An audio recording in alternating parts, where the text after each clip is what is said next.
refresh me of their scenario. Like, do they need down payment assistance? What are they coming to the table Technically, with? they don't need down payment assistance. They've been planning on purchasing a home for at least 5 years, and so they've saved.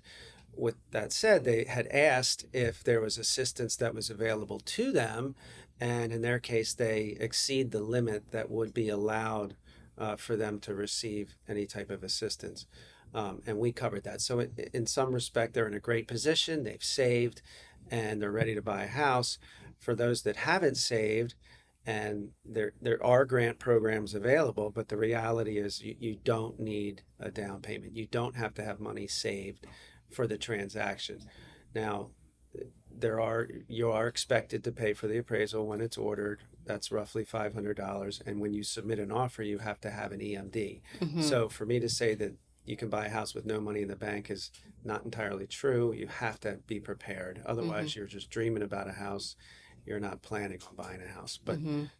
so there's plenty of programs out there where it does allow for 100% financing. You still need to prepare yourself to buy a house.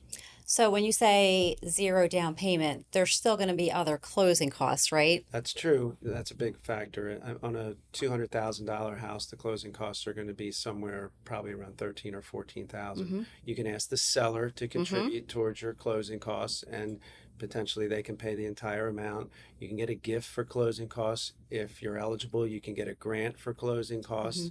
So there's lots of options or things that might be available to you to pay the cost and not necessarily have to have a down payment. And again, on this exact scenario with this lady we met, it was cheaper for her to buy that house. The mortgage payment would have been less than for her to rent the house. Mm-hmm. And that's because rates are coming down. Mm-hmm. It's a trend where rates are as low as they've been since October of last year. Mm-hmm. So, from what I see, it's a great time to buy. People just need to decide that that's what they want to do. Yeah, so honestly, within like the last week, I'm finally seeing buyers start to make appointments. I feel like over the last month, and even data shows that showings have been down about 10% Sure. for the month of July. But I feel like, okay, with this news that rates are coming down, even though the federal funds rate was not cut or anything, rates are still coming down. There's an anticipation that rates will be cut in September. I mean, they say it's an anticipation. I'm not an expert, but that's expected. The current administration has demanded that rates come down. They've called for the Jerome Powell's to step down or to be fired, which neither has happened. The Federal Reserve is autonomous from the administration. Right. But the market has indicated that rates are coming down on its own. Yeah. And that's happened now. So we're at the lowest we've been since October of last year. We see interest rates that start with a 5 Yeah. without having to pay extra for it. Yay.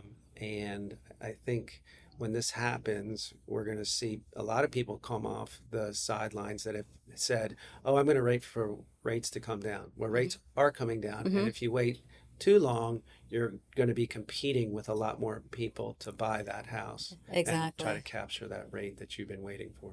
Yeah, I was just reading this morning that says the end of 2025 is probably going to be um, um, a lot of buyers coming back into the market because rates are anticipated to be cut. What? Or the federal funds rate is anticipated to be cut in September and then one more time, likely, right? I've heard all different things. I think the market right now has it priced in where there's a 50% chance of at least a 25 basis point reduction in rates.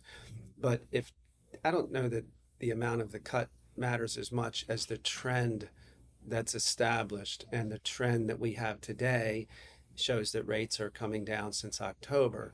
So, it's like trying to pick the right time to sell stock or, buy stock at a low. I don't know that that's something that you can expect to do, but you should start to expect to get off the sidelines Mm-hmm. because the trend is that rates are coming down. Agreed. Okay. I mean, and we've seen over the past, few months that home prices are coming down. That's true. And, I visit open houses on the weekend. That's how I meet buyers. Hmm. And so I get out there myself as a lender and look forward to that. And I can say with certainty in July and August, the amount of traffic is less. Hmm. Some say it's got something to do with vacations and just, and that's seasonal and that's typical. Hmm. And it's also typical that things will pick up in September and October. Right. So if that's all true and it follows history, what's happened in the past, then it'll be a great time to be out there looking because the inventory's more than it has been, Yeah. which works towards a buyer's favor, and Hmm. rates are down. Yeah. And there's programs available that you don't even need a down payment anymore. So if you said you were going to wait for some reason to get out there and start to look, I can't imagine what your excuse is now. Right.